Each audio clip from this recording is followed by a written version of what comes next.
believe we have to set that aside, and that's the prudent thing to do, and then look at your extra capacity, so that's kind of what we've done. So that takes up that capacity of staying on par to what we work, so this is in addition to over and above. No, this fits in, it raises a little bit, but this was calculated in, so it's in the numbers that we had in that financial planning that you looked at at the end of last year, that's correct. But of course, we also have flexibility because we have cash, which, you know, you can use that if you wish, and you can change the dimension of how much you borrow, and there's no magic to that, so. And of course, we already own the land and things like that, so these are not real costs that we're laying out, they're just values of what you're using in, as a community, what resources are you using in this project. But it's not all real cash, today's cash. Yeah.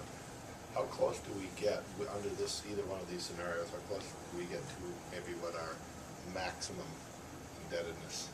Oh, there'd still be a lot more room we could go. We looked at a scenario, you know, we talked about, well, what if we did this and we did a street project? Right. Is that possible? It's possible. And this is just an editorial comment, but I would guess the likelihood of that, the council feeling comfortable with that at this time would probably not be there, but on paper, you could certainly show where the city could handle that.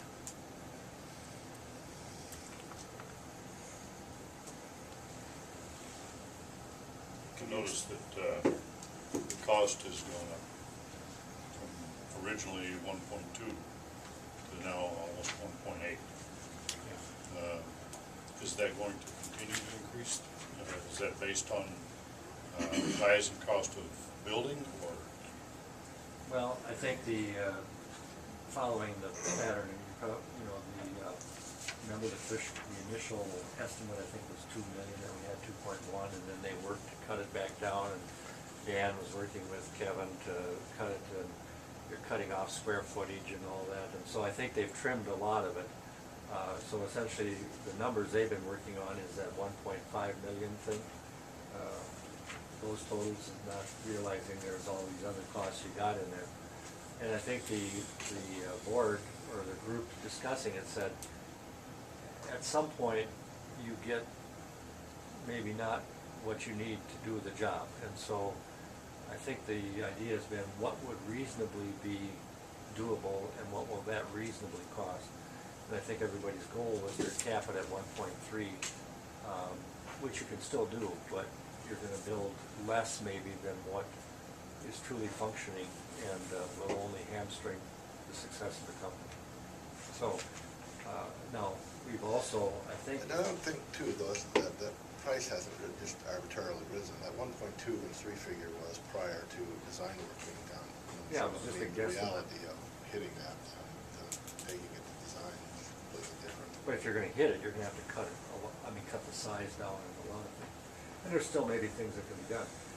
What I've asked the architect to do is make sure you don't come in here with, oh God, I can do this, and then all of a sudden it's twice this. I mean, then we just waste a lot of angst and time and energy doing nothing. I mean, so give me numbers that are, you know, higher than lower, because making it look better than we might hope isn't going to get us there.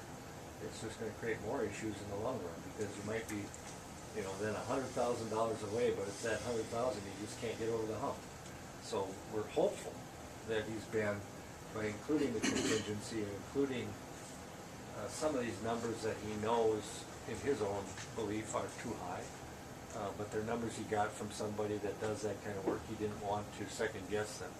Upon a bid, we'd probably do better. And that's what. A lot of these numbers are square footage costs. I would feel confident in the climate that we have right now in the building trades that we see some numbers better than these. And I think the numbers are up and down. Can you explain? Oh, sorry. A couple of questions made. Number one is on the ad hoc committee. Did we ever resolve what the their purpose is and who they report to.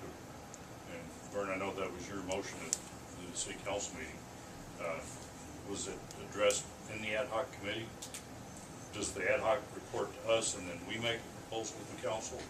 Or do we make an action tonight, goes back to the ad hoc committee, and then the ad hoc committee takes it to council? I'm not sure how all that's supposed to work. Well, in our discussion of the other night, and I don't know if you're directing the question to Vern or not, but I mean, our discussion was the ad hoc committee was information finding and gathering and making sure that everything was looked at. There was, from that point, clarified, yeah, and then it's brought back to the EDA for recommendation, and it wasn't.